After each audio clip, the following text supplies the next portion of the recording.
Fadil pengurusi yang saya kasihi, sahibul fadilah, sahabat saya Dr. Kamilin Jamilin, yang juga merupakan ahli jawatankuasa Fatwa Negeri Perlis dan juga penulis kepada buku yang kita bincangkan pada hari ini, iaitu Durrah Saniyah, yang kita berhasrat supaya menjadi salah satu daripada buku yang dibaca oleh asatizah kita ini yang hadir di dalam kuliah-kuliah di Negeri Perlis ni. Boleh diselaraskan dengan jaib salah, supaya nanti semua baca buku ni. Satu masjid 3-4 orang dia tak boleh lah. Jadi tapi mungkin orang perempuan ramai ni, ustazah-ustazah kita ramai ni, jadi insya-Allah mungkin buku ni mungkin akan mendapat satu tempat jugalah di Negeri Perlis ni, supaya jadi bahan tarbiyah kepada ramai rakyat negeri ni.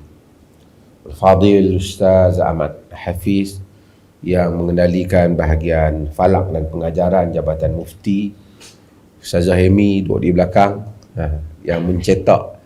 Dia bertungkus lumus nak cetak benda ni. Kami menghadapi dalam nak cetak ni dia macam-macam. Apa, kena buka tender, kena ni, lepas tu hak nak cetak tu macam-macam pula kan. Lain orang suruh cetak, yang lain yang dia buat keluar. Nak cari yang bahagian yang pandai tu, kerana membabitkan bahasa Arab, membabitkan macam-macam. Dr. Kamilin kena tengok balik, dia pun tengok. Ini pun kita tak puas hati lagi dari segi insya-Allah dalam nak baiki lagi yang ke depan ni. Tapi dah cetak dah sebahagian. Kita insya-Allah yang ke depan kita terbit mungkin lebih cantik lagi lah. Saya pun tengok. Dan kadang dia bila kerajaan ni dia kena tender, dia kena ada peraturan dia. Bila satu tu dapat tender, kita tak boleh tarik tender dia terus. Nak sangka dia buat dulu. Tapi bila dia habaq, masa dia main, macam nak menikah lah juga. Masa awal dia habaq kata semua okey. Lepas menikah tak ukur mana okey. Kan? Macam tu lah dalam orang yang mendapat syarikat ini. Sebelum saya nak cerita buku ni, kita di dalam proses di dalam Negeri Perlis ni supaya mengeluarkan buku-buku yang dapat dijadikan sukatan untuk rakyat di negeri ini. Ini salah satu daripadanya. Lama saya jumpa Dr. Kamilin dan juga dengan sahabat-sahabat di dalam fatwa, supaya menghasilkan buku yang boleh dijadikan muqarrar, dijadikan silibus untuk dibaca dalam negeri ini, sesuai dengan apa yang kita hasratkan. Dan ini adalah salah satu hasil yang sumbangan yang Dr. Kamilin telah berikan kepada kita, supaya kita dapat baca. Kalau satu kuliah dia baca satu hadis, dia ada 77 kuliah. Kalau satu minggu satu kali kuliah, artinya 77 minggu kalau ustaz tak punting. Kalau ustaz punting, demam apa semua, mungkin pi sampai dekat 100 kuliah, 100 minggu masih lagi buku ni boleh dibaca.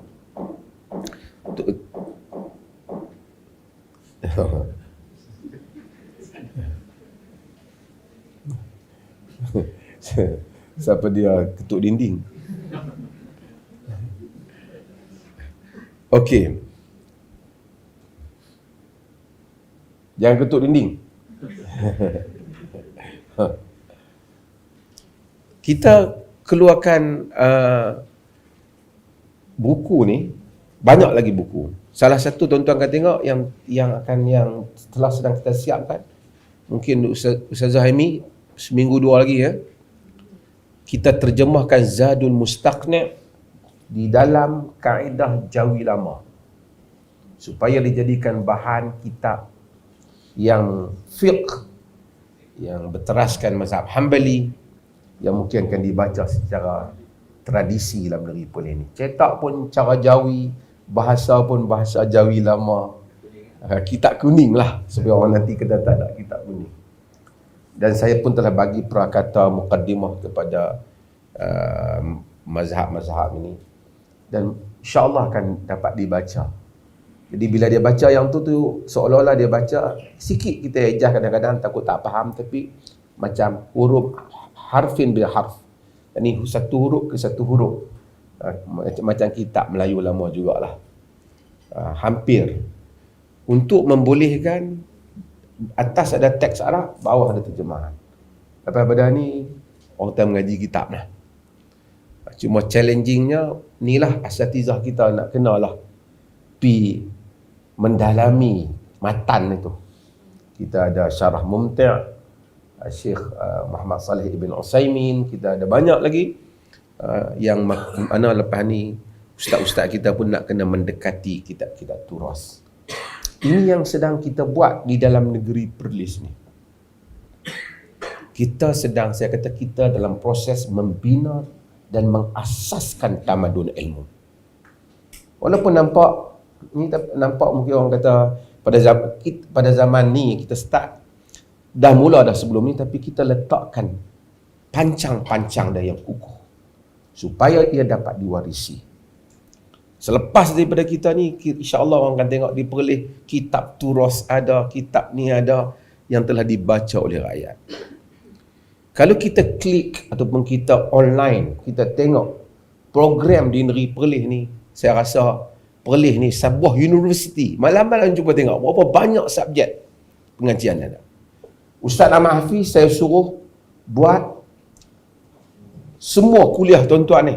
Semua kuliah ni, guru takmir kita ni, kan kita dah minta dengan guru takmir dan majlis, kita dah minta supaya nama guru, latar dia, apa dia punya kekuatan pengajian dia. Kita buat jadual semua. Jadi orang klik dalam Jabatan Mufti tu, orang boleh tahu ustazah ni mengajak mana malam ni. Kalau orang nak main bercuti di Perlis, kalau dia nak main bercuti hari Sabtu, Ahad, Isnin sampai hari Sabtu sampai seminggu, dia tahu dia main hari Isnin, siang mungkin dia main buat kerja, malam dia boleh tahu kuliah siapa. So Perlis boleh jadi tempat bekerja dan juga mengaji pada waktu malam. Artinya kalau orang tua nak main, tak payah pergi pondok, sewa satu negeri Perlis ni, pondok seluruh negeri. Pesantren. Kan? Bukan apa, kalau USM dia tu universiti dalam taman. Perlis negeri dalam pesantren pengajian. Macam tu lah. Artinya kita jadikan semua available untuk semua orang untuk belajar dalam negeri ini. Ini bukan proses yang mudah. Berapa tahun kita duduk pulun buat kerja ni. Siapa orang Perlis dia tahu. Dulu Ustaz Perlis tak apa ramai. Lah ni bukan kata tak ramai. Saya pun sampai tak kenal sebahagian tu. Duk tanya depan ni, ustaz mana pula ni? Dia kata dia main duduk negeri kita Perlis dah banyak bulan dah. Tahu lah. Oh, okey. Kan? So, dan alhamdulillah ada latar. Sebahagian tu saya tengok. Saya pernah jumpa, saya tak mahu sebut nama sini. Daripada negeri tertentu. Bagus ilmu pengetahuan dia. Duduk di Perlis dah banyak bulan. Dia pernah mengaji di luar negara banyak. Cuma dia tak mahu. Saya tak mahu ambil tauliah, dia tak mahu ambil tauliah. Dia okey. Dia mengajak kelompok dia lah, di tempat dia. Saya tak apalah. Dia ada geng dia sendiri. Dia pun geng-geng beruzlah dalam hutan ni. Tak apalah. Tak apa. Maksudnya banyak dalam negeri ni untuk orang belajar. Dan kita di Perlis ni, sebahagian orang semalam duk tanya saya. InsyaAllah saya akan dokumenkan hal-hal. Kita bukan, orang kata bukan, kita tidak menolak mazhab. Macam kita dulu. Bahkan siapa yang tengok di Perlis ni, jawatan kuasa fatwa tidak mengikat diri dengan sesuatu mazhab, tetapi terikat dengan mazhab kaum muslimin secara umum. Satu-satu dia tak terikat. Tapi fatwa-fatwa kita tidak keluar daripada pendapat-pendapat imam-imam mazhab yang terdahulu. Kami tak keluarkan satu pendapat yang ma sabaqana ahadun minal alamin. Tak keluarkan pendapat yang mana tidak didahului oleh siapa pun di alam ini. Mesti ada imam mazhab. Rakyat umum ada mazhab. Sebahagian bermazhab Syafi'i. Tatbik di dalam masjid-masjid, di dalam ibadah banyak mentarjihkan khususnya bab solat di dalam qaul mazhab Hanbali. Ada mazhab dia. Cumanya dia tak kata mesti yang ni, keluar yang ni tak boleh. Yang tu je kita tak kata. Tapi semua kerana qaul-qaul ini ada tuan mazhab dia. Ini semalam saya dialog di Penang tentang hukmul hakim yarfa'ul khilaf, tentang bagaimana konsep dia, bab apa yang rafa'ul khilaf, adakah dia mentarjihkan ilmiah ataupun mentarjihkan amaliah saja. Ini panjang pembincangan para fuqaha dan ahli usul. Cuma saya nak sebut sikit pasal buku ni. Buku ni saya suruh nak harap, ni ustaz-ustaz kita bacalah kan. Tak menikah lagi, kena menikah lah. Kan, lepas tu baru baca. Ustaz Amin, kena menikah, lepas tu kita mengajar buku ni. Ni saya sebut tu kempen je, kot siapa ada anak ni, Ustaz Amin ni tak menikah lagi.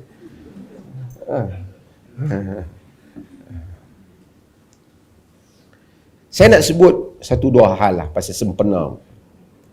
Dalam masalah rumah tangga ni kita ada dua dalam fiqh. Satu ialah yang membabitkan tentang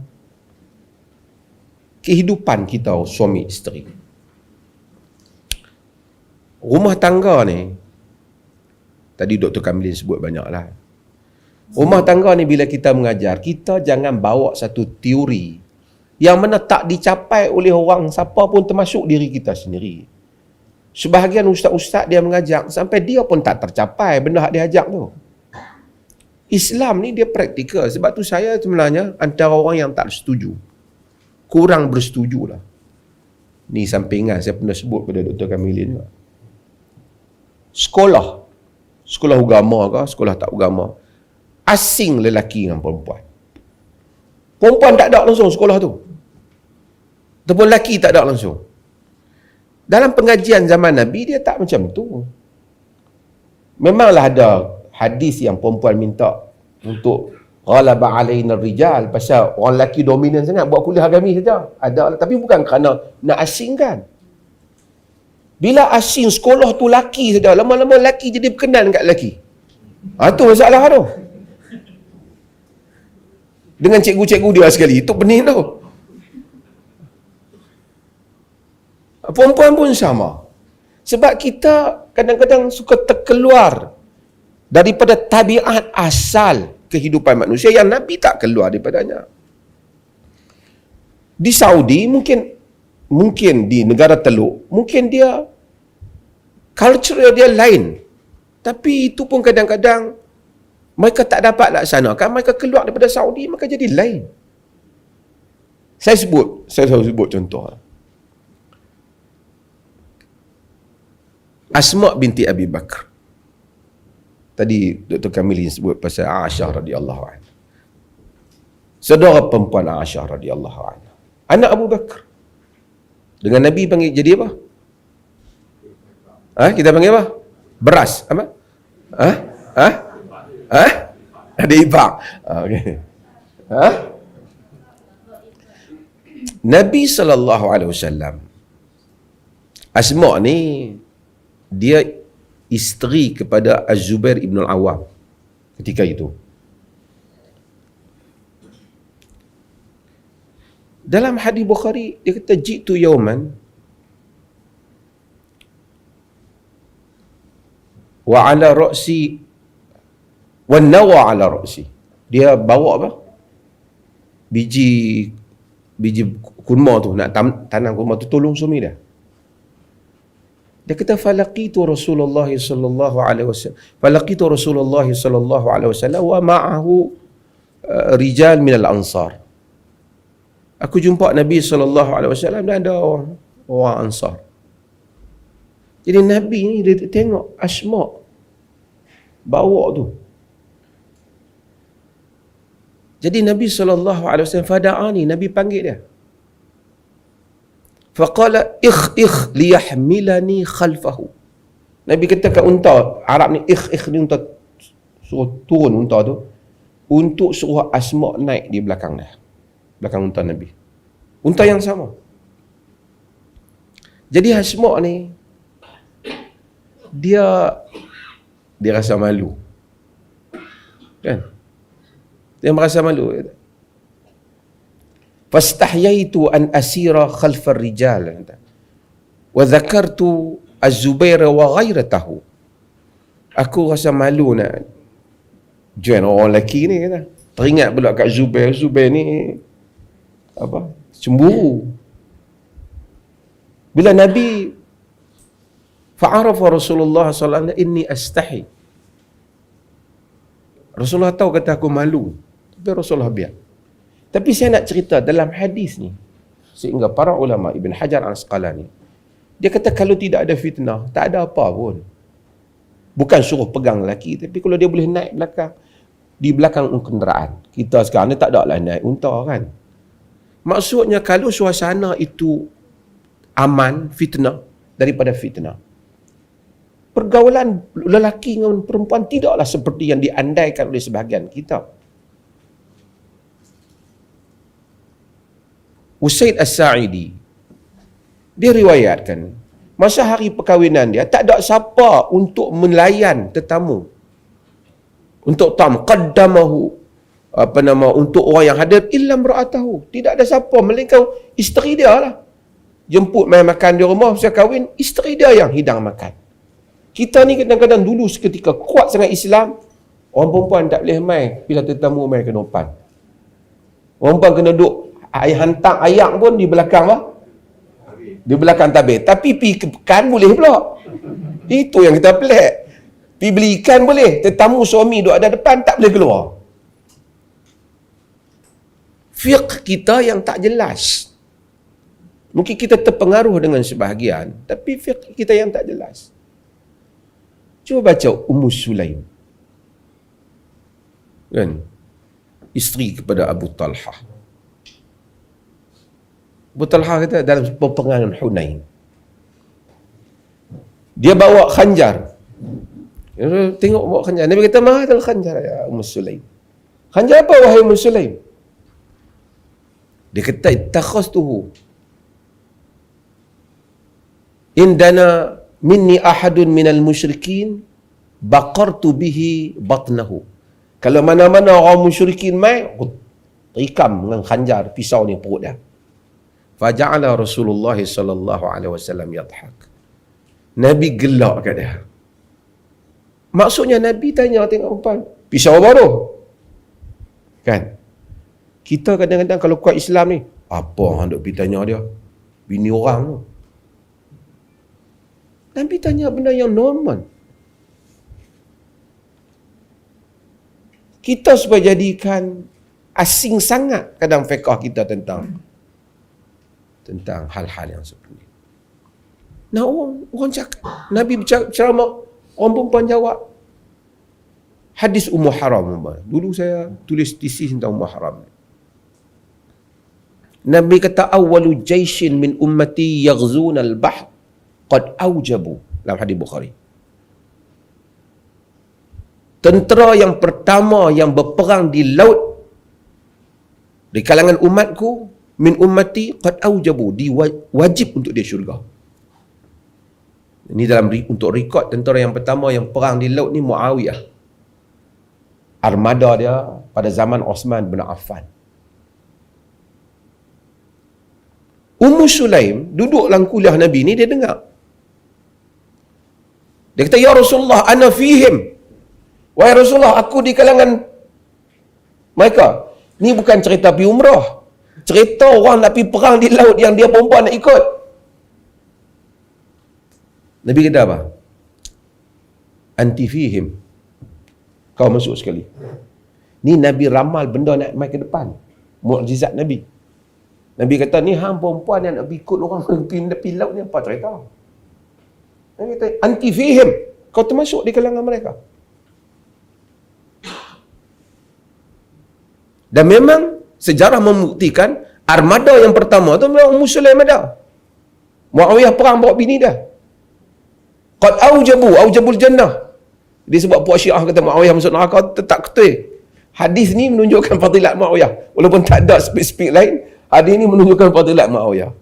Bahkan kalau baca hadis ni Bukhari. Nabi kata, awwalu jaishin min ummati yaghzuna madinatul Qaisar maghfurun lahum. Sambung hadis tu. Tentera umatku yang pertama yang berperang kepada bandar Kaisar, diampunkan untuk mereka. Sekali lagi ana fihim, Nabi kata tak. aku join Rasulullah. Tak ada Nabi kata. Maksud Nabi mukjizat Nabi tu dia tak ada. Dia tak masuk. Tuan-tuan tahu siapa yang pertama yang perang Kaisar? Yazid bin Muawiyah. Maghfurul lahum. Ini panjang cerita lah. Ni dulu saya masa kuat-kuat macam Dr. Zamili rajin duk tulis benda-benda ni. Okey, tak apa, saya nak cerita bahawasanya demikian tabiat wanita pada zaman itu. Tak ada wanita diasingkan. Bila nak buat kuliah, wanita tak boleh tengok duduk sana. Ini semua baru. Wanita tak boleh pakai melainkan baju hitam saja. Ini juga baru. Baca dalam riwayat Aisyah binti Sa'ad. Ada isteri Nabi pakai warna hijau, ada pakai warna rouge. Saya bukan kata salah pakai warna hitam, tapi nak takkan warna hitam tu saja juga tak tepat dari segi riwayat-riwayat.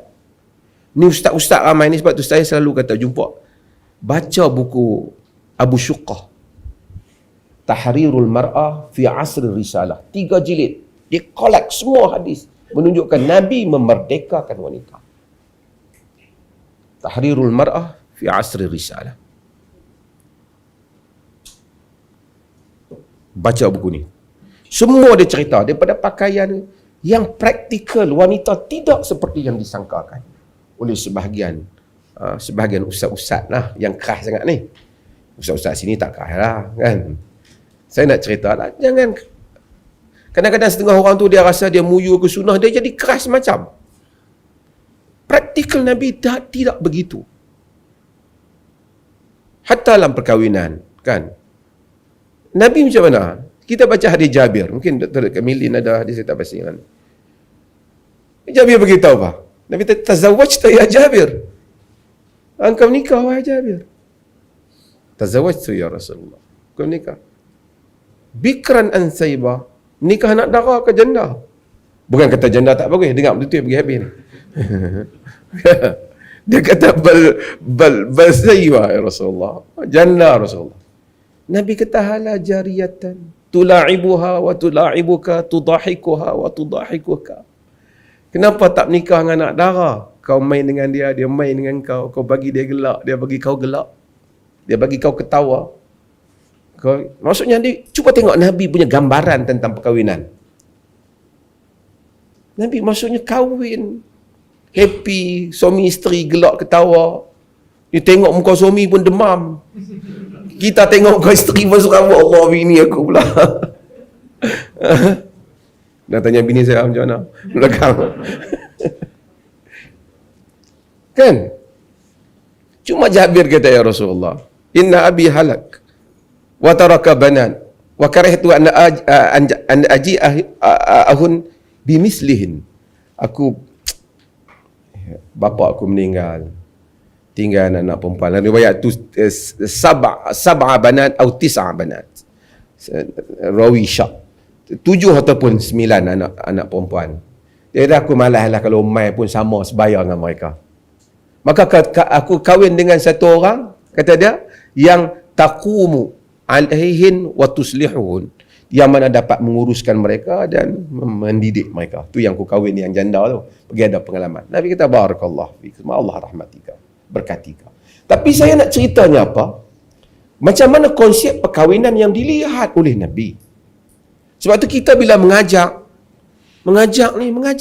supaya indah perkahwinan tu. Indah. Ustaz-ustaz pun sama kan. Dia, mungkin kita di hadapan orang ada ketegasan kita, tapi dia masuklah rumah ni rumah. Jangan buat rumah lah tempat kuliah pula macam tu. Demikian kita mau pengajaran agama yang praktikal. Nabi itu basyariyah. Ciri dia kemanusiaan itu. Dan ini mudah-mudahan menjadi teras di dalam pengajaran kita di negeri Perlis ni, dan mudah-mudahan buku ni membantu kita banyak, membantu untuk dijadikan sukatan. Satu bahagian lagi yang saya nak sebut dah pasal ada rakaman ni bagi ini ialah masalah mahkamah syariah. Mahkamah syariah ni di Perlis ke, di luar Perlis ke. Saya pun sedang berfikir untuk mungkin memukakan balik, beristihad balik tentang beberapa elemen-elemen syariah ni untuk dibawa ke DUN. Kadang-kadang menyebabkan terlalu jumud proses itu, sehingga kadang-kadang satu-satu kes panjang. Saya jumpa perempuan 3-5 tahun tak selesai lagi dengan lelaki dah. Lelaki tu pergi menikah berapa kali dah. Dia ada nafsu, tak boleh kahwin lagi. Pergi hakim duk tangguh. Suami sat tak mai, sat suami bagi. Tadi saya pergi singgah kat apa nama sungai baru. Saya tengok ikan bagi sebelum sampai tahun ni. Macam tu dia mengatakan. Suami tak balik 4 tahun. Lepas tu tapi saya nak check kes tu. Dia kata tak boleh cerai lagi. Kadang-kadang hakim kadang-kadang bukan saja soal muda, tapi kadang-kadang soal tidak menguasai ataupun tidak begitu mendalami maqasid agama dalam hal-hal. Dia tak tengok, dia duduk tengok boleh tak boleh. Dia duduk baca enactment tanpa melihat apa yang terjadi kepada wanita ni. Tujuan hakim menghukum sesuatu hal ialah untuk menegakkan keadilan dan maslahah. Kadang-kadang orang perempuan jadi mangsa. Nak kena pergi ambil lawyer pula. Tu berapa dah? Hak nak bagi makan anak-anak pun letih dah. Suami belah di mana? Kalau belah dia cerai tak apa, aku tinggal hang, aku tak cerai. Nak tuntut cerai tu sampai 2-3 tahun. Kena ada satu kaedah. Yang mana kadang ustaz juga lah, dia bersifat mahkamah tu bersifat lelaki. Mahkamah sepatutnya tak boleh sifat lelaki dan perempuan.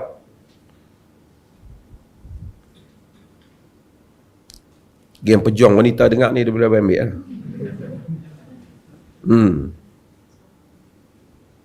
Kita pun sama bila mengajak ni ustaz-ustaz ni. Pernah tengok filem tu? Perempuan berkalung serban. Yang tu dia tak mau tu. Asyik perempuan dia kan. Perempuan yang menderhakai suaminya, mukanya di akhirat macam-macam. Hak suami tintang pukang, tak bayar nafkah apa semua, jarang sangat ustaz nak abang. Siapa yang tidak mendatangi isteri yang tak menyahut seruan suaminya, betul adalah hadis. Tapi suami yang tak bagi nafkah batin kat isteri ni macam mana? Oh, yang tak nak tengok lah, mungkin dia letih. Ini juga tidak seimbang. Tidak seimbang di dalam fiqh ni. Pengajian fiqh tu sebenarnya. Hatta kadang-kadang, alhamdulillah negeri kita ni jauh daripada hadiah-hadiah palsu ni.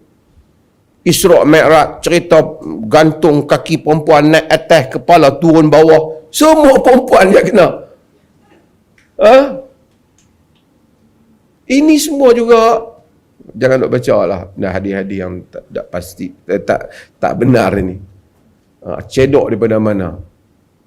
Kadang-kadang macam ni. Memang ada hadis-hadis yang mana Nabi suruh perempuan ni taat, isteri taat pada suami. Memang benar, tak dinafikan. Tetapi di dalam keadaan yang balance tu suami menunaikan tanggungjawab dia. Sebab tu ada bab fiqh ni, kalau tak bayar mahar apa, dia fiqh yang tengok fatwa kita dia Perlis. Kalau isteri rasa terancam duduk di rumah suami, boleh keluar daripada rumah. Kalau dia rasa bahaya. Baca fatwa kita. Ini sampai lebam 3-4 kali, tendang, patah tangan minggu depan, patah kaki. Ustaz kata kalau keluar daripada rumah tak masuk syurga dah. Ni ustaz-ustaz mengajar dan jaga sikit.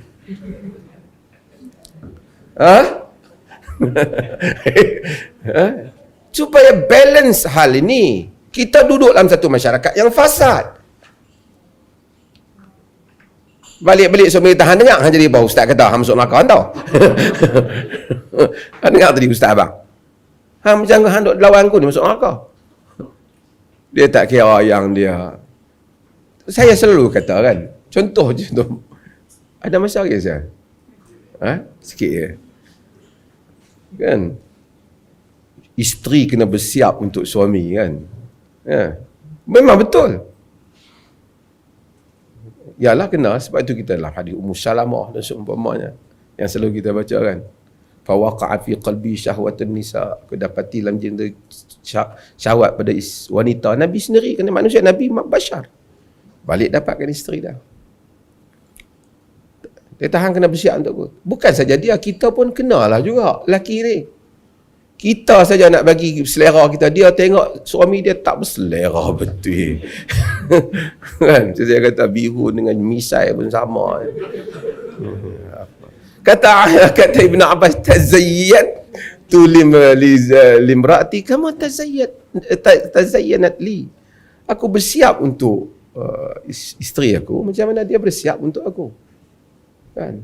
Ini dengan duduk, saya dah mengandung, dah lahir dah, abang mengandung tak lahir-lahir lagi. Macam tu kan. Jadi suami, supaya saya nak apa yang saya nak sampaikan, supaya kita dalam fik wanita rumah tangga ni ajar secara seimbang. Itu dalam negeri ni yang kita mahu. Kita sunnah lah. Sebab salah satu sunnahnya kita praktikal dan moderate dalam masalah-masalah macam ni. Ini peranan ustazah. Ni semua rakyat negeri ni, pembentukan tarbiyah mereka tergantung pada tangan ustazah dengan ustaz-ustaz yang ada. Sebahagian ada yang tak main, tapi kita semua ni berikan pengajaran yang terbaik supaya orang faham. Kadang-kadang kita mungkin ustazah ni dia mengajak, dia rumah tangga dia stabil lah. Dia kata kok mana pun macam tu lah. Ustazah dia kata macam mana pun suami dia okey di rumah. Ada orang yang suami dia tak okey. Bila dia dengar kuliah kita, dia memberontak. Dia kata, kenapa agama hanya tekan kita saja? Sedangkan suami begitu boleh buat macam-macam. Kita kena tahu nilai apa yang kita sampaikan kepada wanita itu.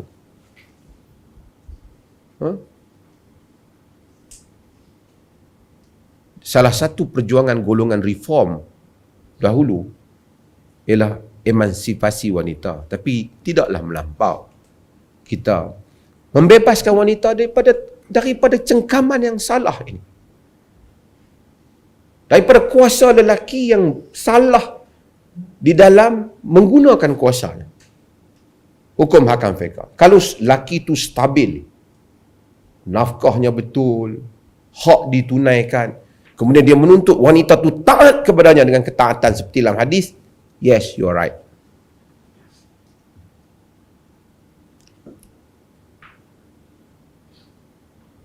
Tetapi hak diberi secara seimbang.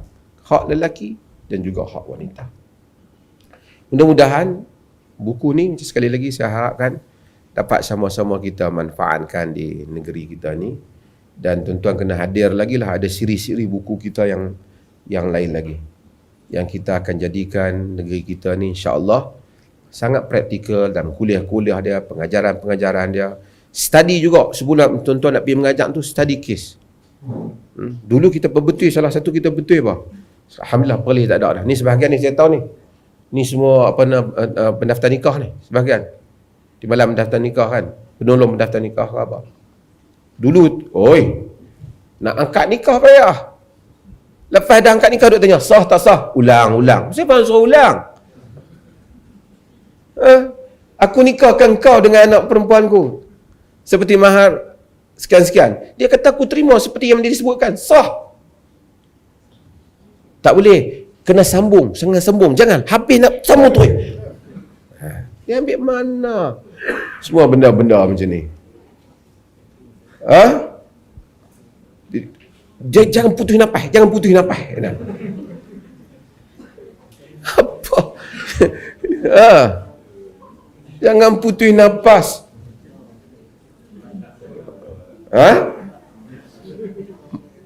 Aku terima nikahnya, kena sebut penuh. Dulu kepada Perdana Menteri kita bekas, saya tak mau sebut lah, dia pun nikah, dia buat macam tu. Kita dan perlis kalau dia jawab I do. Aku terima nikahnya seperti yang sebutkan sah. Dalam kitab fiqh dia sebut qabaltu nikah. Aku terima nikahnya. Seperti yang disebutkan, dengan mahar yang disebutkan. Dengan mahar, satgi dia itu yang disebut 500, orang tu sebut 500 juta tu. Bukan ada? Pasal dia suruh, kalau dia kata aku terima seperti yang sebutkan, itu yang dia duduk berlatih malam tadi, tak buat apa, jangan tak keluar bilik tu, duduk pusing 1000 kali dia duduk sebut benda tu. Apa ya? Kenapa semua cerita ni? Kita buat agama kita macam dengan kartun. Aku nikahkan kau dengan anak perempuanku. Dia sebut nama. Kalau dia seorang je anak perempuan, dia sebut nama, sah. Tapi kalau 2, 3, dia kena sebut lain mana satu. Kau lagi, dia Omega, bukan nikah adik lah. Aku kata anak perempuanku kata. Sebab tu dia kena ada persetujuan akad. Tapi kalau anak perempuanku sekian-sekian, dia kata aku terima. Seperti mana. Melainkan dia kata, aku nikahkan kau dengan anak perempuanku Zainab, aku terima nikahnya dengan anak perempuan kau Fatimah. Tak boleh lah. Tak sama. Dia kata saya kenal Fatimah tu. Tak boleh lah. Dia takut nak. Ya. Tapi kalau dia, aku nikahkan, aku terima seperti mana sebutkan, sah. Tak semesti shake hand. Tak semesti jabat tangan. Nak jabat pun boleh. Tak semesti. Tak semesti duduk di atas apa? Bantai apa? Bantai baldu. Daripada kecil mak pak dia dah habaq duduk atas bantai bisui. Hari tu nak duduk dia seriau. Dan nak akad nikah.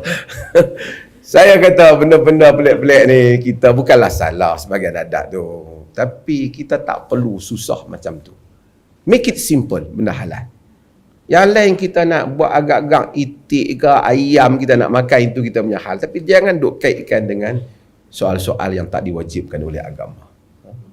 Macam orang duk tanya lah, nak buat bubuk surau, buatlah. Tapi janganlah duk kaitkan bulan Muharram kena buat surau. Orang kata, yang ni apa ni bulan Syawal buat bubuk surau ni. Dia jadi khurafat. Nak bawa lah dia kait dengan Nabi Nuh ke apa. Nabi Nuh makan bubuk tepung gandum apa, tepung jagung apa semua ni main mana atas kapal dah. So ini semua kita nak masyarakat yang matang dalam doa khutbah kita berpemikiran apa? Kita tak mau berpemikiran dangkal. Saya mengharapkan benar kepada semua guru-guru majlis dan takmir, siru ala barakatillah, dan tolonglah kita semua dalam wa ta'awanu 'alal birri wat taqwa, supaya kita dapat mematangkan masyarakat dalam negeri ini. Terima kasih banyak. Bismillahirrahmanirrahim. Saya merasmikan majlis penutupan ini. Sekian, wassalamualaikum warahmatullahi wabarakatuh.